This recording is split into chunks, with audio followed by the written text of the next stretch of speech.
why is the dislike button a thing, or at least shared dislike buttons?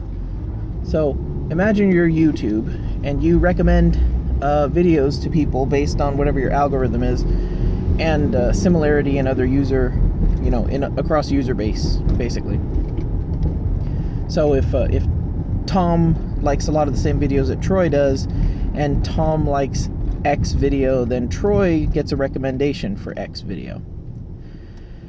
So that's like a positive match process. You're taking, this seems like a good match. It also works the other way. That's perfectly fine. If Tom dislikes this video, then it's likely Troy will dislike this video. So it will likely not be recommended for me. But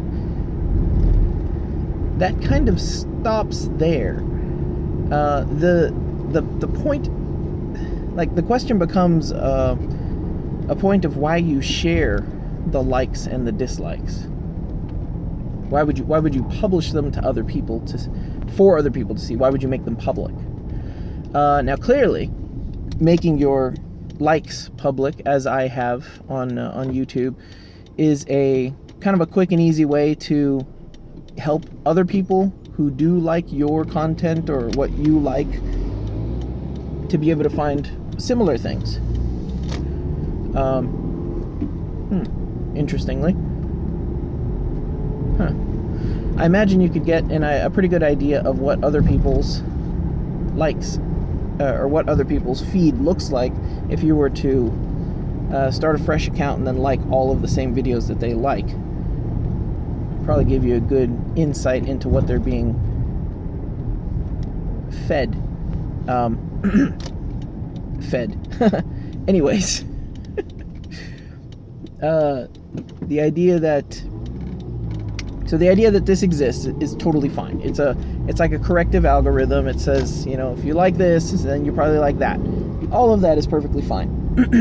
What I don't understand, or perhaps what I understand too much, I never thought about this, but why are the likes and the dislikes public?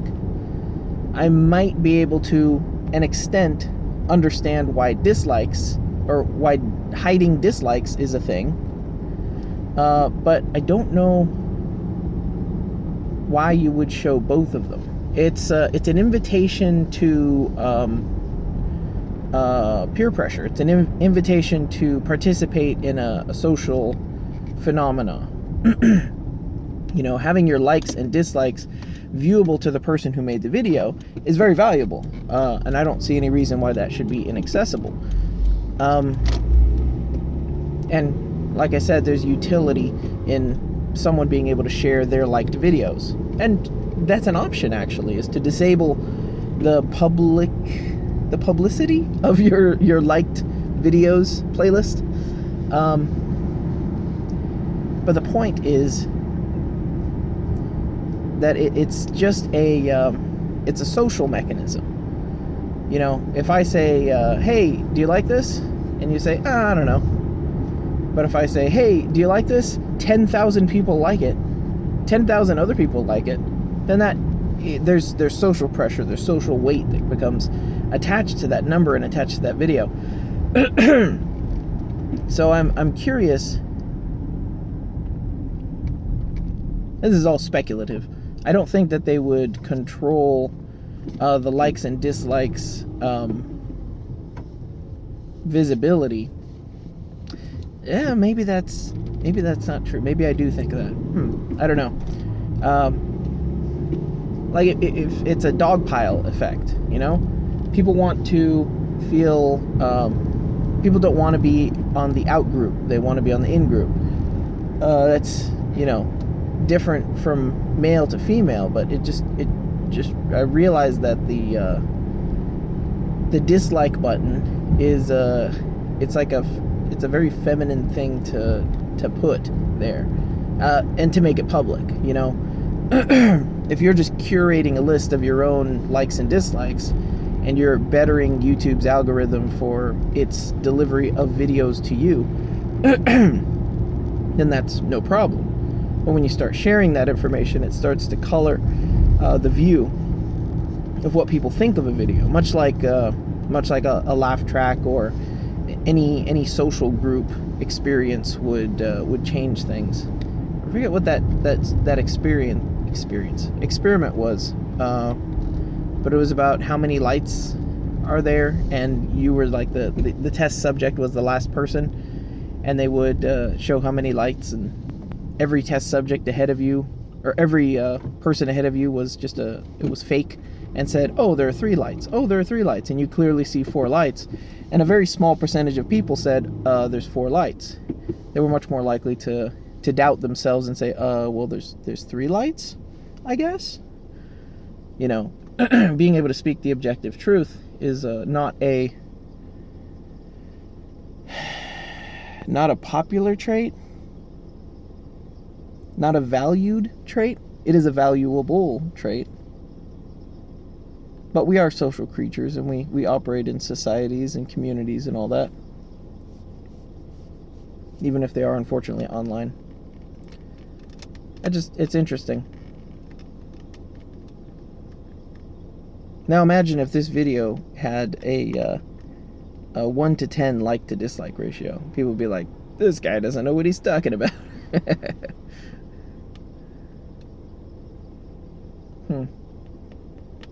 I don't know. I was just thinking about that this morning. That's all I've got. There's no further explanation. There just doesn't seem to be, there's no I can think of no impact, and if you can think of one, I'd be interested to know. I can think of no impact besides the dogpile effect for making likes and dislikes public. You know, the quantities of the likes and the dislikes.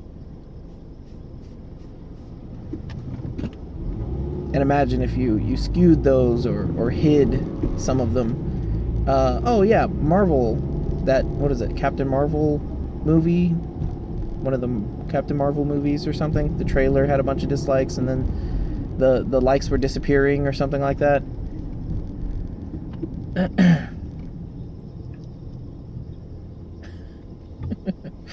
YouTube's a private company. What does it matter if they take videos of pedophilia and give it 10 billion likes and 2 dislikes? Well, that's the social impact. That's another thing. It has the equal and opposite impact, or the converse impact. If you look at something like pedophiles are doing great, then it has a really high like ratio. You're like, oh, well, I guess I'm just in the minority then. And, I guess my way of thinking is on the way out. Oh, no. None of that matters, especially on the internet. Who cares if 10 million people on the other side of the world think something completely differently from you? In fact, they probably do. It's extremely likely they do. In fact, it's very self-absorbed to think that all the people in all the places must think exactly alike. It's actually, I guess it's technically racist. I'm not sure that there's probably a better term for something like that. But it's just like ridiculous on its face. It's like, well, if you think they think differently than you hate them. Like, that doesn't follow at all. You don't hate people who think differently from you. It doesn't mean that you fear them. It means that they're different from you. Like, are we not like that is diversity, literally. It just doesn't make any sense. That's like, well, you're afraid of someone who's different from you. Like, well, I don't know that you would classify that as being afraid, but they're different from you. Like, well, I'm a Christian. If someone said, "Oh, I'm an anti-Christian," they're like, "Okay, you believe, the exact converse of everything that I believe. You don't have my motivations. You don't have my ethics. You don't have my morals. In fact, you have quite the opposite of all those things. Why would I want you to be my neighbor? like straight up, like, hello, I believe the complete opposite of everything you believe. Oh, wow, please move into my neighborhood. Here, have my kids. They'll go play at your house, unsupervised. And if you have any movies or any kind of media or something, just pump that into their brains. Just go right ahead. That's ridiculous. And yet it's exactly so. It's exactly what we're told. Very strange. Well, I suppose paradoxes in this kind of social nonsense shouldn't be, or should be. I keep saying double negatives, like that shouldn't be unexpected, and I fight with myself over it because it's like it creates a juxtaposition of what it would be expected to say. Expected, unexpected. If I say, well, that was unexpected, and the phrase is, I didn't expect that, then you subvert that by saying, that was not unexpected, rather than saying that was expected. So I don't know. It might be quality rhetoric, or it might just be verbal nonsense. I'd probably come down on the line of verbal nonsense if it's coming out of me anyways. Much more likely.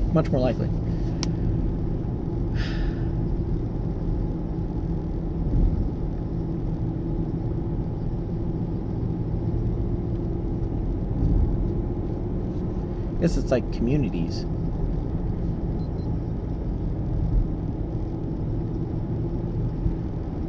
Like I've heard about this, the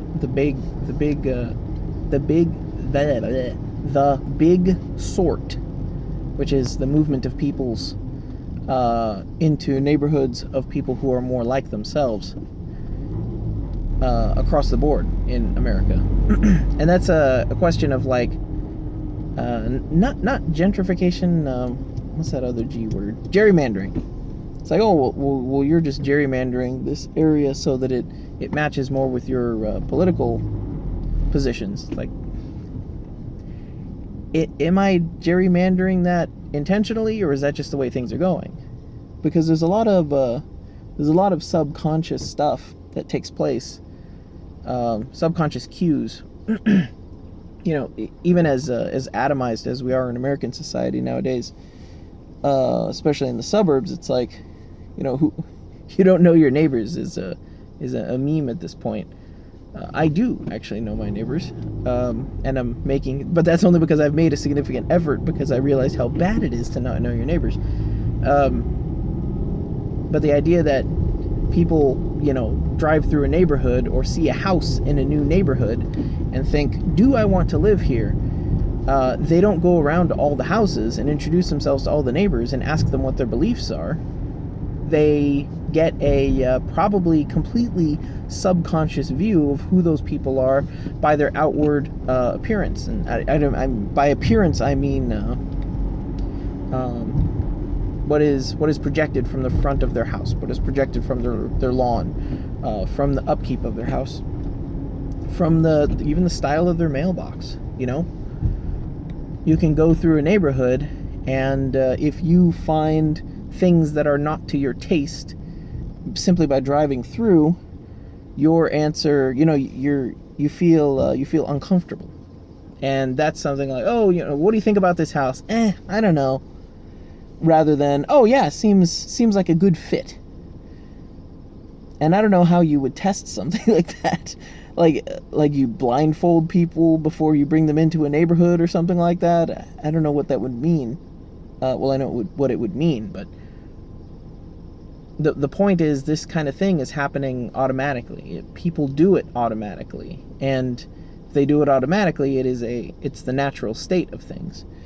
And to be in conflict with that natural state is to, resist gravity. You're just going to get tired. It's going to win. It is a force of nature. That is the way it works.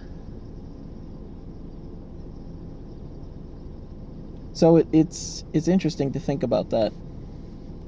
That people are sorting themselves into neighborhoods with people who are like-minded, clearly without, well, actually, not only that, not only without going around to the neighbors and introducing themselves, but also without, also with the stigma of doing exactly that. So there is a stigma of going around and saying, are you all who white? Do you all vote Democrat? That kind of thing.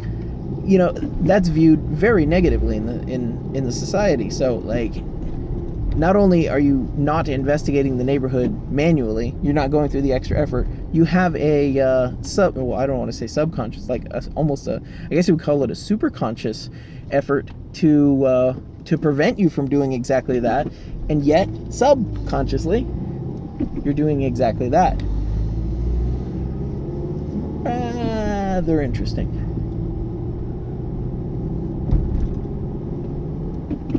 Super conscious. I like that. It's a zeitgeist.